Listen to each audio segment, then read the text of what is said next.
नमस्कार, एवं उत्तर प्रदेश देख रहे हैं आप सभी और आपके साथ हूं मैं जयती मिश्रा। बुलेटिन की शुरुआत करेंगे इस वक्त की हेडलाइंस के साथ। लखनऊ में जीएसटी काउंसिल की अहम बैठक, वित्त मंत्री निर्मला सीतारमण की अध्यक्षता में मंथन। 48 से ज्यादा वस्तुओं पर टैक्स दरों की समीक्षा जारी, तो एक देश एक दाम पर हो चर्चा संभव।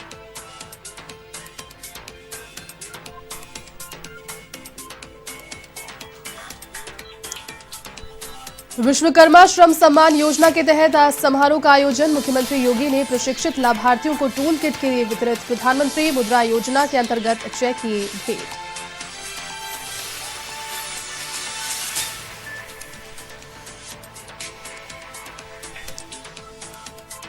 लखनऊ के काकोरी में भीषण सड़क हादसा, खड़े ट्रक से टकराई 2 बाइक। हादसे में 3 युवकों की मौत। घटना की पड़ताल में जुटी पुलिस।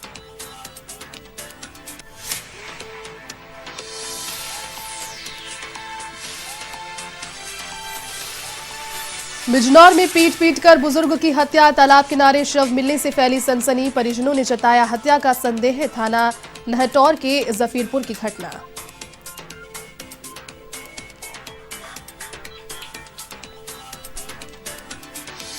देश के कई हिस्सों में लौटते मानसून का कहर, यूपी के कई जिलों में आज भी भारी बारिश के आसार। मुख्यमंत्री योगी के आदेश, ग्राउंड पर जाकर नुकसान का जायजा ले अफसर। 2 दिन स्कूल कॉलेज रहेंगे बंद।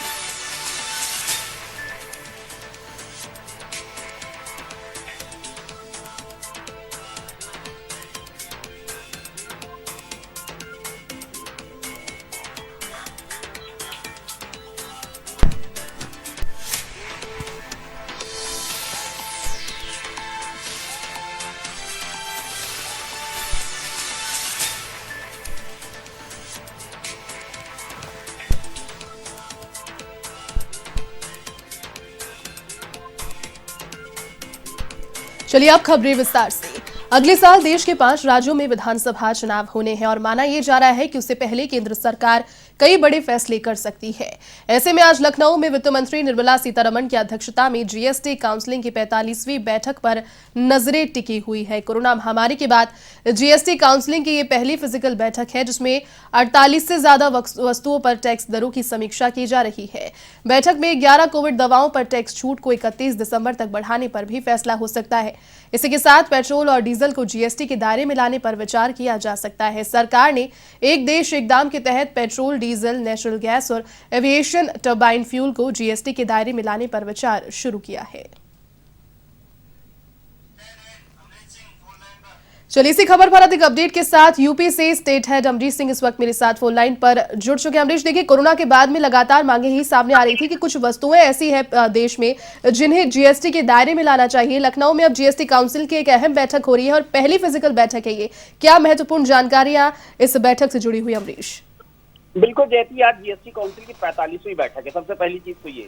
दूसरा, इस बैठक में पेट्रोल और डीजल को जीएसटी के तहत लाने पर विचार हो सकता है। इसके अतिरिक्त फूड डिलीवरी ऐप जैसे जोमेटो और स्विगी को भी जीएसटी लगाया जा सकता है।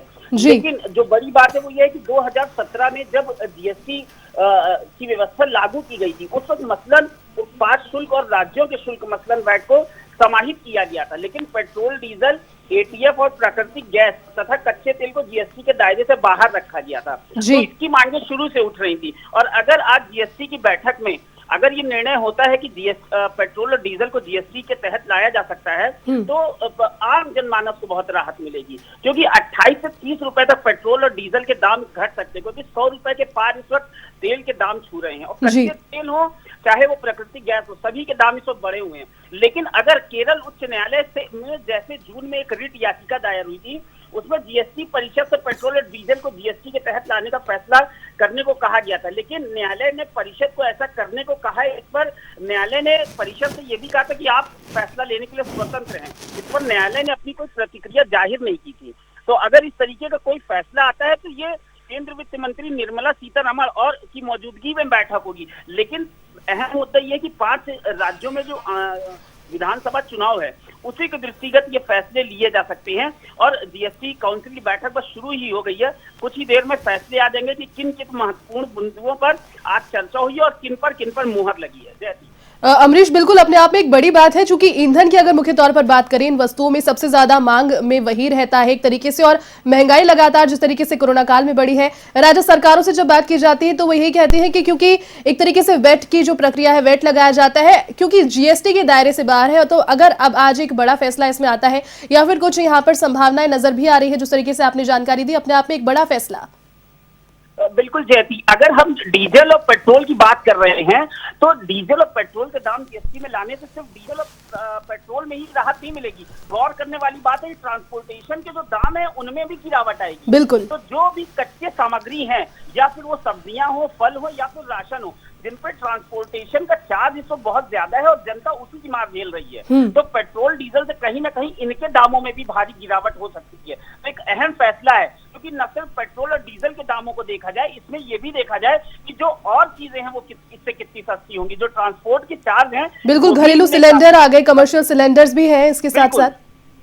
बिल्कुल बिल्कुल, घरेलू, क्योंकि महिलाएं हमेशा घरेलू सिलेंडर के लिए बात करती हैं, राशन की बात करती हैं। सरकार इस वक्त महिलाओं को ही टारगेट किए है, क्योंकि महिला जो है वो महिला वोट बैंक वो बहुत अपने आप में महत्वपूर्ण है, और इस वक्त सभी पार्टियों की भी निगाहें महिला वोट बैंक पर लगी हुई हैं। तो अगर महिलाओं को कुछ राहत मिलेगी तो जरूर पार्टी इसमें सफल होगी अपनी रणनीति पे, और 5 राज्यों के विधानसभा चुनाव में एक अहम हिस्सेदारी जो महिलाओं की है उसमें कहीं ना कहीं भारतीय जनता पार्टी को फायदा पहुंचते दिखेगा। जयती, बिल्कुल, चलिए अमरीश, बहुत शुक्रिया फिलहाल तमाम अपडेट के लिए। मुख्यमंत्री योगी आदित्यनाथ ने विश्वकर्मा श्रम सम्मान योजना के अंतर्गत प्रशिक्षित लाभार्थियों को टूल किट तथा प्रधानमंत्री मुद्रा योजना के तहत ऋण वितरित किया। विश्वकर्मा दिवस के अवसर पर राजधानी लखनऊ सहित प्रदेश के सभी जनपदों में टूल किट तथा ऋण वितरण का वृहद कार्यक्रम आयोजित किया गया। इसके माध्यम से विश्वकर्मा श्रम सम्मान योजना के 21,000 प्रशिक्षित लाभार्थियों को टूल किट वितरित करने के साथ साथ 11,000 से अधिक लाभार्थियों को प्रधानमंत्री मुद्रा योजना से जोड़ा गया। माननीय राज्य मंत्री, जिसका आज समारोह हो रहा है, पारंपरिक ग्रामीण और शहरी शिल्पियों ने और उद्यमियों ने मिलकर के ऐसा तंत्र विकसित किया इस दौरान कि हर प्रवासी कामगार और श्रमिक को शासन की योजना के साथ जुड़ने और उसके माध्यम से न केवल अपने स्वयं की सुरक्षा बल्कि अपने स्वावलंबन की ओर अग्रसर करते हुए आत्मनिर्भर भारत की प्रधानमंत्री जी की उस संकल्पना को साकार करने में उन्होंने योगदान दिया।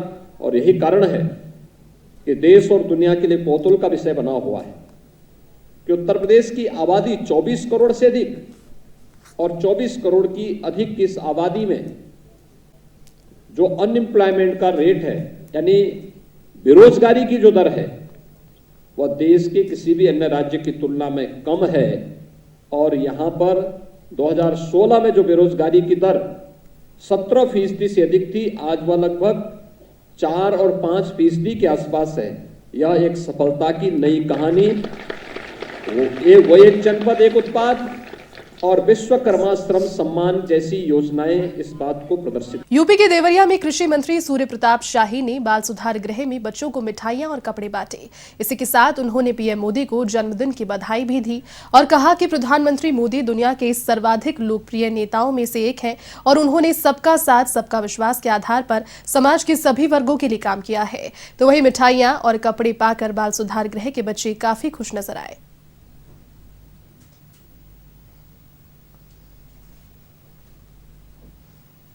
लोकप्रिय प्रधानमंत्री आदरणीय श्री नरेंद्र मोदी जी का जन्मदिन है। मोदी जी सिर्फ अपने ही देश में नहीं, दुनिया के सर्वाधिक लोकप्रिय जनप्रिय नेताओं के रूप में आज उनका स्थान है और उन्होंने सबका साथ, सबका विकास और सबका विश्वास, इसके आधार पर समाज के सभी वर्गों के उत्थान की दृष्टि से अनेक 150 से ज़्यादा योजनाएं भारत सरकार ने लाई। राज्य सरकारों ने उसको अमल किया जिससे आम आदमी की ज़िंदगी के भीतर बेहतरी हो सके, बच्चों को बेहतर शिक्षा मिल सके, जो निराश्रित हैं, बेसहारा हैं, उनको भी सहारा देने के लिए मोदी जी की सरकार खड़ी है, योगी जी की सरकार खड़ी है। हम लोग को मिठाई और कपड़ा दिया गया। कौन दिया आपको? मोदी जी ने। आज कौन दिया, कौन बांटा है? मंत्री जी ने। मंत्री जी ने। हाँ। कैसा लग रहा है आपको? अच्छा लग रहा है। क्या क्या है उसमें? कपड़ा है, खाने वाला सामान है। उत्तर प्रदेश के कई जिलों में आज भी भारी बारिश के आसार हैं। सबसे ज्यादा असर दिल्ली, एनसीआर और पश्चिम उत्तर प्रदेश के जिलों में देखने को मिलेगा। मेरठ, गाजियाबाद, नोएडा, हापुड़, बुलंदशहर, बागपत, मुजफ्फरनगर, शामली, बिजनौर और आसपास के जिलों में काले बादल छाए हुए हैं। यहाँ तेज हवाएं भी चल रही है। इससे पहले गुरुवार को भी इन जिलों में काफी बारिश हुई थी। देर रात तक लगातार पानी गिरता रहा। अयोध्या में भी लगातार बारिश हो रही है। इधर लखनऊ और आसपास के कुछ जिलों में आज मौसम साफ है। 24 घंटे लगातार बारिश के बाद यहां धूप खिली। हालांकि मौसम विभाग के अनुसार दोपहर के बाद यहां भी बारिश की संभावना है। तो वहीं मुख्यमंत्री योगी आदित्यनाथ ने नगर निकाय और पंचायती राज के सभी अधिकारियों और कर्मचारियों को फील्ड में जाकर बारिश से हुई तबाही का जायजा लेने के आदेश दिए। मुख्यमंत्री ने कहा कि बारिश से वजह से हुए नुकसान का जायजा लेकर पीड़ितों को जल्द से जल्द राहत पहुंचाई जाए। स्वास्थ्य विभाग और नगर निकाय को भी निर्देश दिया गया है कि जल जमाव की वजह से कोई रोग नहीं फैले, इसके लिए ठोस कदम उठाए जाए। तो वहीं मुख्यमंत्री ने 2 दिन स्कूल कॉलेज बंद रखने के निर्देश दिए।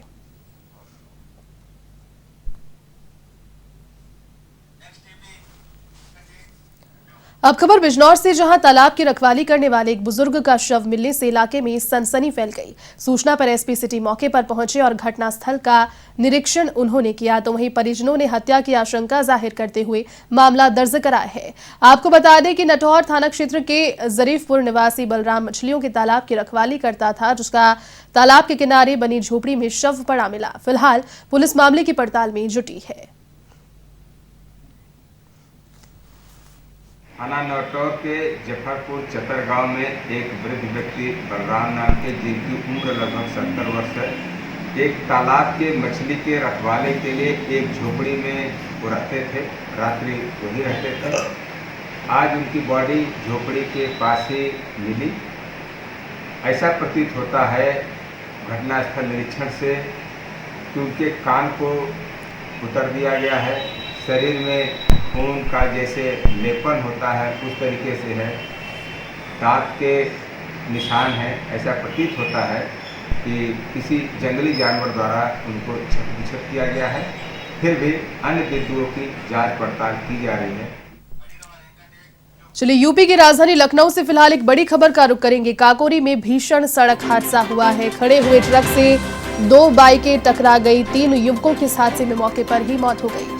पुलिस ने शवों को पोस्टमार्टम के लिए भेज दिया है। फिलहाल पूरे मामले की तफ्तीश में पुलिस जुट गई है।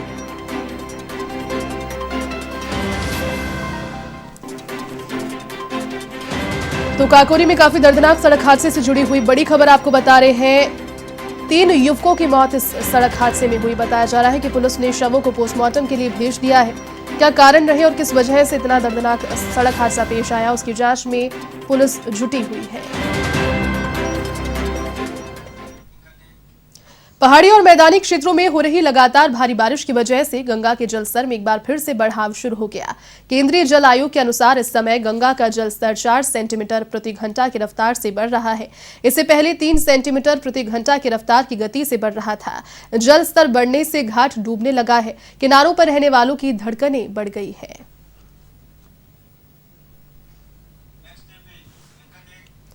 यूपी के मुरादाबाद जिले के मुंठापाड़ी ब्लॉक परिसर में किसानों की सभा का आयोजन किया गया, जिसमें किसान यूनियन के राष्ट्रीय अध्यक्ष, युवा मोर्चा और ग्राम प्रधान संघ के मंडल प्रभारी डॉक्टर मोहम्मद रिजवान ने अध्यक्षता की। इस बैठक में 52 ग्राम प्रधानों के साथ 54 बीडीसी मेंबर भी शामिल थे।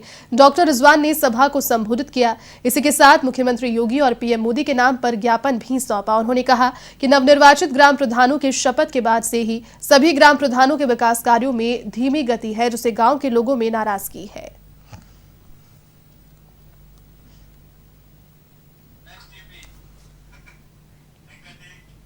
प्रदेश में सत्ता संभालते ही मुख्यमंत्री योगी आदित्यनाथ ने कानून व्यवस्था को लेकर उच्च अधिकारी को सख्त निर्देश दिए। माफियाओं पर भी सख्त रवैया अपनाते हुए कानूनी कार्रवाई करने के लिए उनके मकान तक ध्वस्त करवा दिए गए। बावजूद इसके युवाओं में अब नया ट्रेंड यहां देखने को मिल रहा है, जहां अवैध हथियारों के साथ वीडियो बनाकर सोशल मीडिया पर वायरल ये कर रहे हैं। दरअसल पूरा मामला रायबरेली के मलेरिया थाना क्षेत्र के मलिक मऊ का है, जहां पर एक वीडियो सोशल मीडिया पर वायरल हो रहा है, जिसमें एक युवक देसी तमंचे के साथ नजर आ रहा है। तो वहीं क्षेत्राधिकारी सदर महिपाल पाठक का कहना है कि उन्हें भी सुबह वायरल वीडियो मिला। युवक को अब जल्द ही पकड़ लिया जाएगा। मैं एक लाइन टिकसूं या न्यूज़ जाने भी छपी है, तेरा दिल से धन्यवाद करूं, मेरी जिंदगी में जो आई क्यों, ये सारे राजी हो जाएंगे, ओ यार तेरा फुल पप्पी है ना दूजी कोई। महराजगंज में नौतनवा नगर पालिका परिषद के द्वारा अध्यक्ष गुड्डू खान ने अपने कार्यालय में प्रधानमंत्री नरेंद्र मोदी का 71वां जन्मदिन मनाया गया। इस दौरान नगर पालिका परिषद का स्टाफ भी उपस्थित रहा। कार्यालय में प्रधानमंत्री नरेंद्र मोदी के लिए दीर्घायु की कामना की गई।